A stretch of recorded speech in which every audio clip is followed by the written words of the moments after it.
Times of Sabarkantha.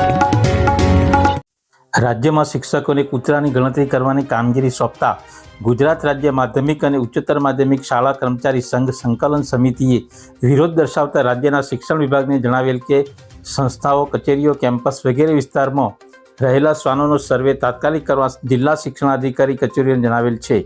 શૈક્ષણિક સંસ્થાઓમાં કામગીરી કરતા શિક્ષકો પાસેથી આ કામગીરી કરાવી એ કેટલા અંશે વ્યાજબી છે? શિક્ષકો દ્વારા ચૂંટણી, આધાર કાર્ડ, સ્વચ્છતા અભિયાન જેવી 50 પ્રકારની કામગીરી લેવામાં આવે છે।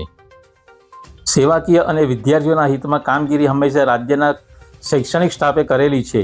કૂતરાની ગણતરી કરવા બાબતે શિક્ષક સમાજની લાગણીને ઠેસ પહોંચી છે તેમ જણાવતા વધુમાં લેખિતમાં આપેલ કે કૂતરાની ગણતરીવાળો પત્ર થાય તે બિલકુલ યોગ્ય નથી, જેથી આપના પરિપત્ર મુજબ કામગીરીનો અમે સૌ ગ્રાન્ટેડ માધ્યમિક અને ઉચ્ચતર માધ્યમિક શાળાના કર્મચારીઓ વિરોધ કરી બહિષ્કાર કરતો પત્ર આપતા સરકારને સોંપ્યો હતો।